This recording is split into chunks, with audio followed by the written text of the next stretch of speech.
बालेन सरकार होइन, यो त एल्गोरिदमको सरकार हो। यस्तो मान्छेहरूले भनिरहेछन् सोसल मिडियामा।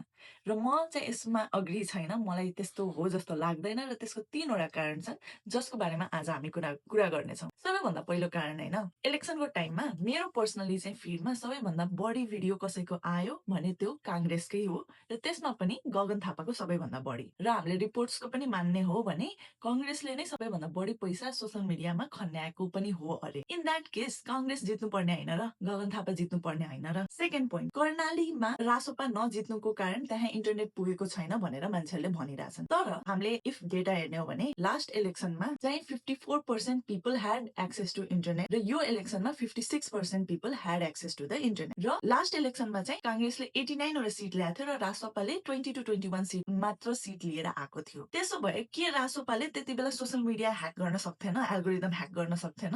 त्यति बेला किन तिनीहरूले चाहिँ मेजोरिटी ल्याउन सकेन? अरू हुन्छ नि अलिकति कम्पेरेबल सिट्स ल्याउन सकेन त अरू पार्टीहरूबाट? गर्न मन भएको भए त्यति बेला पनि त गर्न सक्थ्यो होला। पोइन्ट नम्बर 3, हामीले इन्डियाको पनि बिहारको इलेक्सन्स हेर्ने हो भने प्रशान्त किशोरले एकदम धेरै सोसल मिडियामा भिडियोज बनाउनु भएको थियो र उहाँको एकदम धेरै भ्युज आउँथ्यो के।